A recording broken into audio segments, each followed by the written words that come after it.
Hi everyone, we're going to talk about Python functions in this video. A function runs a block of code when it is called. We can define Python functions using the def keyword followed by the function name, parenthesis, and a colon. And then we can write the code we want to run. To run the code, we obviously need to make the function call. So we can call the function and it will then run the code. We can pass arguments to the function as well. For example, here, and then run code on these arguments.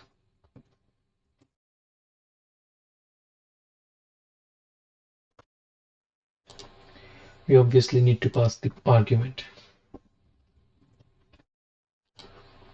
We can add multiple arguments as well and run the code using other arguments.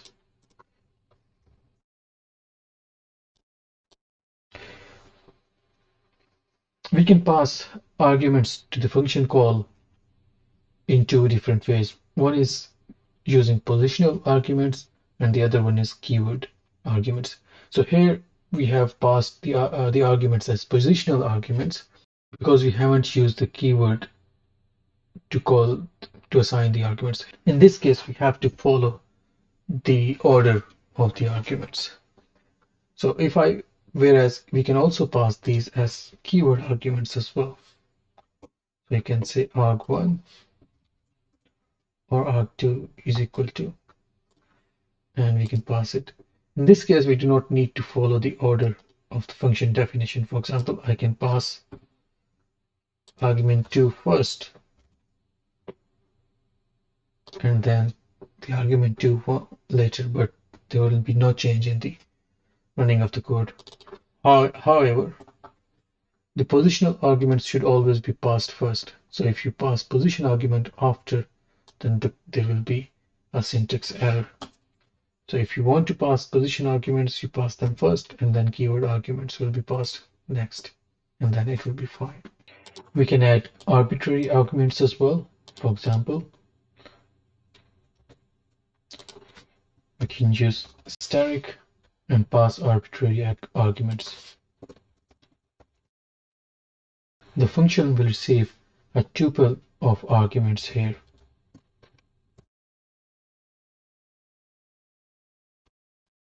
And we can pass the arguments.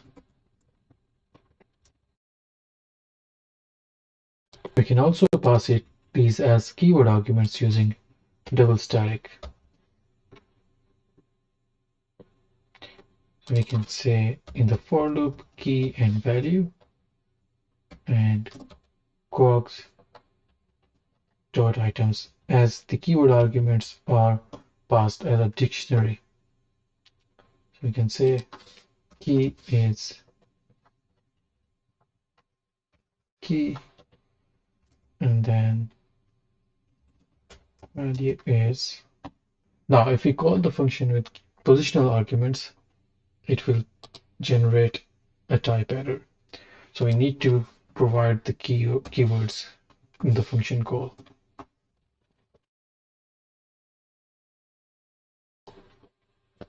If you have multiple arguments, you can force some of these arguments to be keyword only and some of them to be positional only.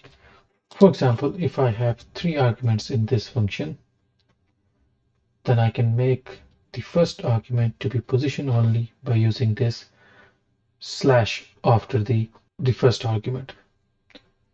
So any argument before this slash will be position only. Now if I make the function call for this function, then this function call will run fine because the first argument is position only.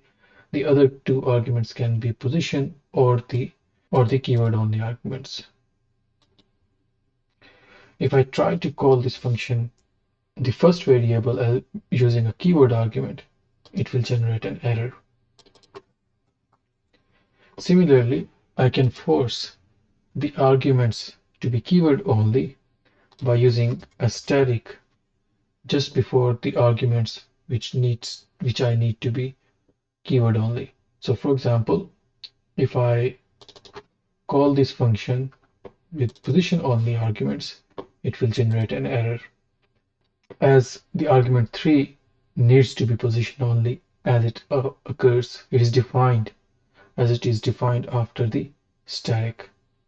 So I can say arg3 equal to arg3, and now it will run fine. We can also define default arguments to the function call as well in the function definition.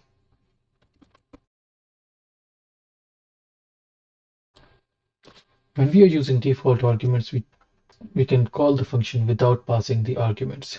The default values can be used for the variables which are defined later in the function definition. For example, in this case, if I try to define this function with the first argument as with a default value and the second argument without the default value, then it will generate an error. But if the variable is position only or keyword only, then they can occur later in the function definition, and we can call the function. But in this case, we will need to pass the argument, and it will run fine. To return a value from the function, we use the return keyword. For example, in this case, we can concatenate the 3 inputs, and you can see that that's returned here. It is important to note here that the default value is evaluated only once. For example, if we define a function where we are passing a list with a default value and we are appending a value, then any subsequent function calls will accumulate the results from the previous call.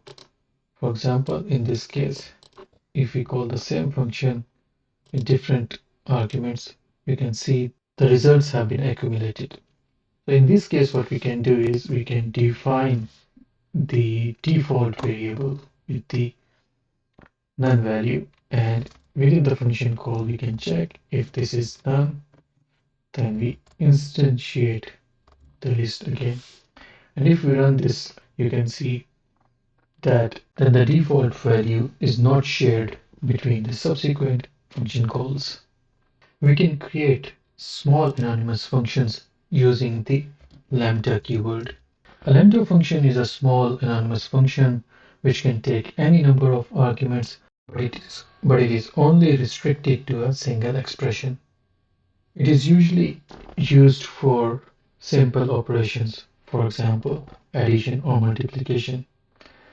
Here, for example, we can define a function x which takes two variables a and b, and we set a colon and then define the operation we want to perform using a and b. And then I can make the function call on a and b.